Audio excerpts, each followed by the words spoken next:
In this class, we're going to talk about caring for environmental emergencies. We're going to define the following terms: anaphylactic shock, conduction, convection, core temperature, drowning, and evaporation.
All right, we'll start out with hypothermia. So hypothermia is when the body loses heat faster than it can actually be generated. Typically in young children and elderly, those are going to be your most susceptible patients for that heat loss. The blood is then shunted away from the extremities to the body's core. That helps protect those vital organs. So why do you think young children and elderly become more susceptible to hypothermia? Signs and symptoms of hypothermia can be cool or cold skin temperature, shivering. If it happens to be that they have an absence of shivering, that is a very late sign. That means they are extremely ill and they're in extreme critical condition. Could be altered mental status, abnormal pulse, and lack of coordination. Other signs and symptoms can be muscle rigidity, impaired judgment, or complaints of joint and muscle stiffness. So think about this. Victims of extreme hypothermia have been known to be confused and perceive that they are actually feeling overheated, leading them to then remove their clothing, which then in turn turns to another bad situation because they think they're hot when really they're not, and now they're taking off their clothes, and the little bit of barrier they did have from the elements are now being open to the elements. On this slide, you're going to see the signs and symptoms of hypothermia. So you'll see multiple different ones on here. As far as for emergency care for hypothermia, the first thing you're going to do is take appropriate BSI precautions, complete your primary assessment, ensure that the patient has adequate breathing, administer oxygen per your local protocols, remove the patient from the cold environment, and if they do have wet clothes on them, get them off from them and put them in warm blankets, and do not allow the patient to walk or exert him or herself in any way. So why is it important to not let hypothermic patients walk or exert themselves in any way? Movement can cause cold blood in the extremities to actually shunt toward the internal organs, possibly leading to cardiac arrest. So that's why it's very important that these patients are treated like very, very fragile people. You're also going to want to protect the patient from further heat loss, removing any wet clothing and place the blanket over and under that patient. Handle them very, very carefully or very gently. Monitor their vital signs and do not give them anything to eat or drink, including hot coffee, tea, and more importantly, no alcohol. It's very, very important though to remove that wet clothing, because if you don't remove that, your body heat is actually going into that wet clothing rather than keeping your body warm. So if you think about having wet clothes on yourself, jumping in the lake to grab something, you're probably shivering. And the minute that you take those wet clothes off, you start to feel warmer. And that's essentially what's going to happen with a patient who is wet from a cold emergency. Next, we're going to talk about severe hypothermia.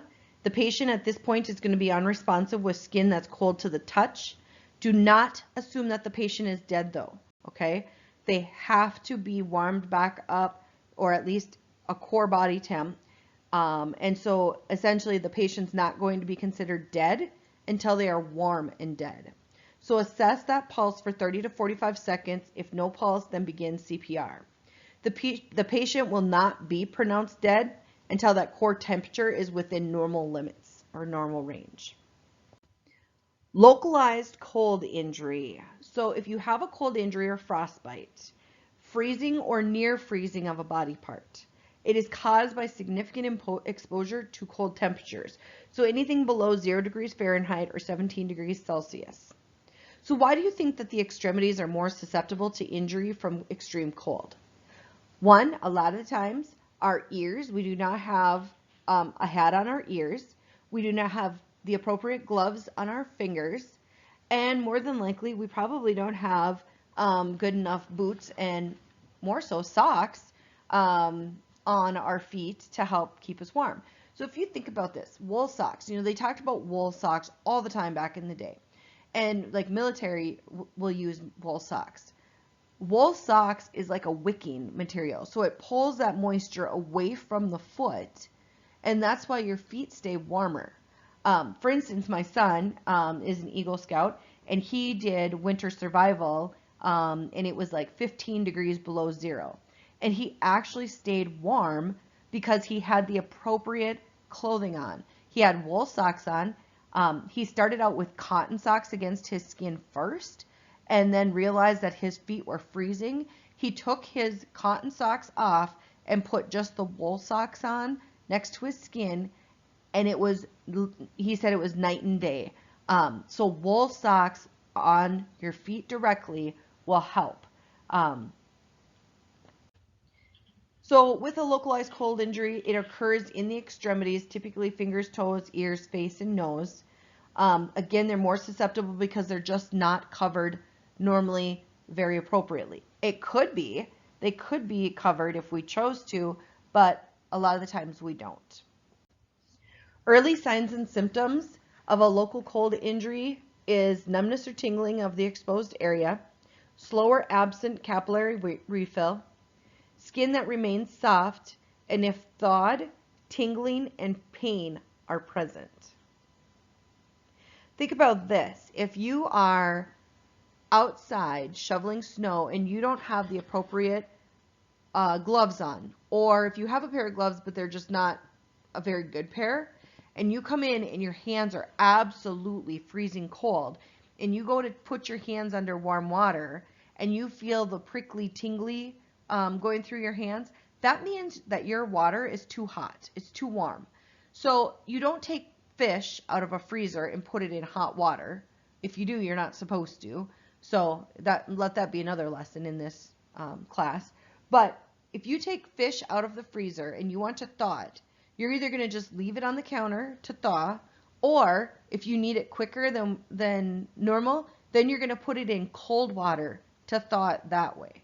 That's exactly what you're going to do with your body parts, is you're going to slowly rewarm them, and it means putting them in cool water first, and then you can warm it up over time. Some late signs and symptoms that you'll find is white, waxy skin, firm to frozen feeling upon palpation, swelling, blistering, and if thawed, flush with areas of purple and blanching. And again, it's probably very painful. Emergency care for cold injuries is taking your appropriate BSA precautions, Complete the primary assessment, ensure adequate breathing, remove the patient from the cold environment, and remove any wet or constrictive clothing. An early injury, you need to manually stabilize the extremity or the affected part. Cover the affected part. Do not rub or massage it, and do not re-expose that part to the cold. If you have had frostbite before, you are more susceptible to get frostbite again. As far as caring for a late injury, you want to remove that jewelry from the injured part, cover that injured part with a dry, sterile dressing, and place the dressing between each of the fingers and toes prior to covering. And if they do have blisters, you do not want to break them.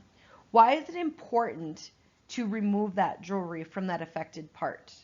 Well, essentially what will happen is your fingers, toes, whatever, may start swelling up. And if they swell up, you're going to have to cut that ring off or whatever bracelet may be off that you have on. So just be very careful with that. Why is it important to put dressings between the fingers and toes before covering them? So essentially what it is if your skin starts to break and now you have fingers that are touching fingers, if they don't get that taken care of right away or get something in there, they could actually grow back together, and then they're going to have to surgically go in there and cut that skin so your fingers will be separated again. Some additional care for late injuries is do not rub or massage that injured part, do not apply heat, do not rewarm, and if it's the legs, do not allow that patient to walk. Okay, it's very important. And it's very important to not rewarm or apply heat to that affected part. Here's some cold related emergencies. Here's what you can do for the rewarming process is just start small and work your way up. In this next section, we're going to talk about bites and stings. Okay, for bites and stings, your assessment and emergency care. Your signs and symptoms of localized reaction is going to be a noticeable puncture mark on the skin. You're going to have pain at or around the injury site and redness and itching as well. Some signs and symptoms can also be anaphylactic reaction with weakness, dizziness, difficulty breathing, headache, nausea, and altered mental status. Think about this. Why might a victim of a bite or sting have difficulty breathing? Well, one, it depends on what you were bit by or stung by. If you're stung by a bee and you're allergic to them, it could be an allergic reaction. In this figure, you're going to see what the local reaction caused by a brown recluse spider several days after that initial bite looks like. So for your care, you're going to take your appropriate BSI precautions, perform your scene size up, complete the primary assessment, ensure for adequate breathing, administer oxygen per your local protocols, and scrape away any bee or wasp stingers and venom sacs. You do not want to try to attempt to pinch out or pull out the stingers. You want to take a plastic card and swipe it over that to try to get it to pop out. And then place a cold pack over the injury site. If the stinger is still present, remember we're going to remove it by scraping it away with the edge of a credit card or a similar object of some sort. Do not pinch it out with the tweezers. All right, next is anaphylactic shock. It is a life-threatening emergency. You can have severe allergic reaction, which can be caused by bee stings, foods such as nuts, spices, and shellfish, any inhaled substances, dust and pollens, certain chemicals, and then medications. So I typically will tell people take an EpiPen, give that patient an EpiPen followed by 2 Benadryl. The reason for this is that the EpiPens are quick to react or quick acting, but they go away fast as well. So by the time you give them the EpiPen, followed up with 2 Benadryl, by the time the EpiPen is wearing off, hopefully the Benadryl will be kicking in. But again, review your local protocols regarding the anaphylactic shock, and use that auto EpiPen and see if your protocol allows for that additional Benadryl. You can also have burning, itching, hives, or a rash with difficulty breathing, rapid wheezing, or even possible chest pain. So just remember that age, medication, and underlying medical conditions can affect the treatment that you're trying to give this patient. You can also have a rapid, weak, or absent pulse. And again, remember, age, medication, and underlying medical conditions can affect this treatment. All right, you also have cyanosis of the lips, swelling of the face and tongue, restlessness, and changes in mental status. So why is swelling of the face and tongue a danger sign? Well, one, if they're starting to swell up on the face and the tongue, good chances are their airway could be closing. You're going to follow the same procedures as you would in shock. You're going to follow your local protocols regarding the epi-auto injector and always call for medical direction before assisting the patient with medications. As far as snake bites, signs and symptoms can be a noticeable bite to the skin, pain, and swelling. They may be slow to develop, so don't think that just because you got bit an hour ago that it can't still happen. And then rapid pulse. Some other signs and symptoms can be labored breathing, weakness, vision problems, nausea, and vomiting.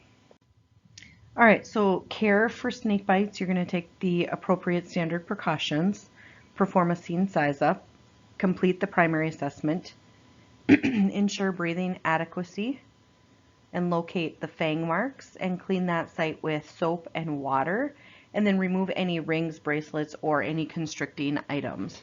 So it is very important to remove that jewelry just in case of swelling purposes. You're going to make sure that you keep that extremity immobilized, that you provide supplemental oxygen per your local protocol, provide care for shock, monitor their vital signs, and do not apply a cold pack unless directed by your medical director or a physician. So why is it important to know that the signs and symptoms of snake poisoning may take several hours to develop? In this next section, we're going to talk about water-related incidents. The first one we're going to talk about is drowning. So with drownings, you have the patient that has that respiratory impairment from the submersion in the water or other liquid. Airway obstructions can actually be caused by water, foreign matter that's in the airway, or a swollen airway. Now, just so you're aware that these are water-related incidences and will not adequately prepare you to perform a water rescue. So you should not attempt a water rescue unless you have specialized training to do so. Your patient may be in cardiac arrest. It's usually related to the respiratory arrest, and they can have head and neck incidences, which are very common in a water-related or a drowning incident. You're going to look for fractures, soft tissue injuries, and internal bleeding. Just remember that water does not have to be very cold, and the time in the water does not have to be very long for hypothermia to actually occur. You should always try reaching for the victim rather than going in the water. So you should not go in the water unless you have that special training to do so and the appropriate equipment so you don't become a patient as well. So if they're close to shore or poolside, you want to attempt to reach and pull from the water. You can either use a branch, a fishing pole, an oar, a stick, a towel, a shirt, any other article of clothing, but don't offer your hand. And the reason for that is because if they grab your hand, they can actually pull you under, and now they're trying to crawl up on you, and you're going under the water essentially, and that's not what we want. We want you to stay safe, and we want them to grab hold of something different so you can pull them to the shore or pull them to the side of the pool. You want to make sure that you secure your position so you will not be pulled into the water. You're going to throw objects that will float or throw a flotation device that's attached to a string or line of some sort. To care for a patient with no neck or spine injuries, you want to complete your primary assessment, do mouth to mask or bag valve mask resuscitation, check for an airway obstruction, provide CPR, and activate the EMS system. So if you happen to need an ALS ambulance or a helicopter, get those going right away. Don't delay. So why is it important to provide CPR to victims with water-related incidents, even if they were in the water for an extended length of time? So I asked this question just a little bit ago. So essentially what you're looking for, or what you want to keep in mind, is that most cardiac arrests of non-cardiac origin have respiratory causes, i.e. the drowning, okay? So rescue breaths as well as chest compressions are very critical for the success of the resuscitation of the victims.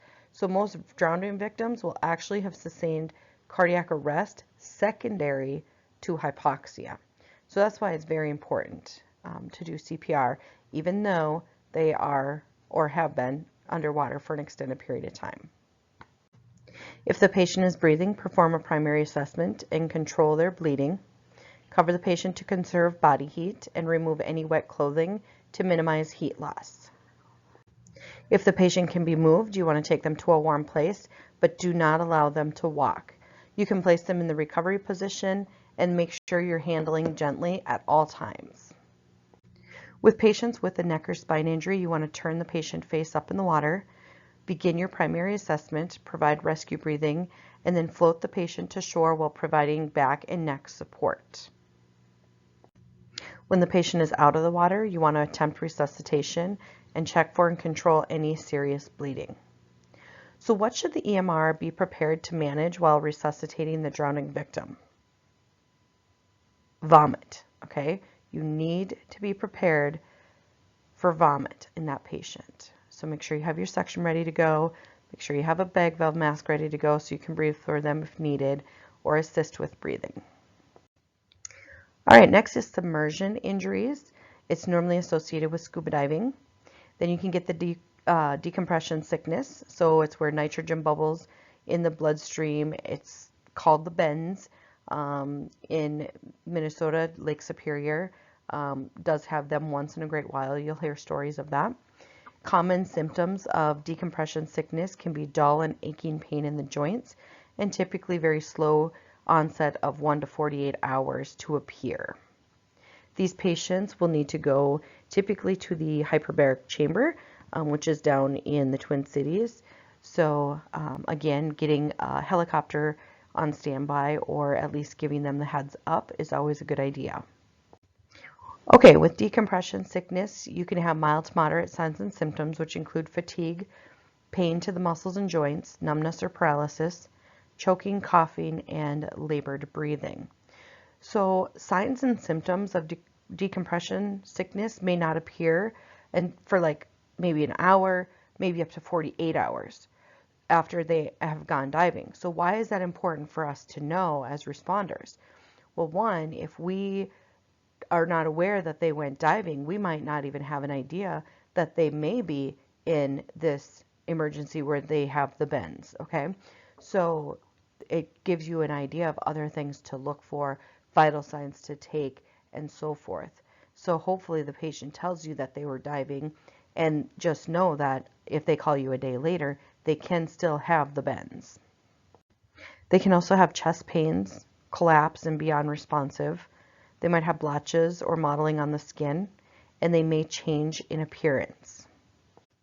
As far as severe signs and symptoms goes, they can have personality changes, distorted senses, blurred vision, and chest pain. They can also have numbness and tingling in the arms or legs, weakness of one or more limbs, frothy blood in the mouth or the nose, and they can be having convulsions. Once you get to the emergency care side of things, you may require immediate transport to the hyperbaric chamber, provide shock treatment, provide oxygen per your local protocol, and place in the recovery position in a slightly head down position.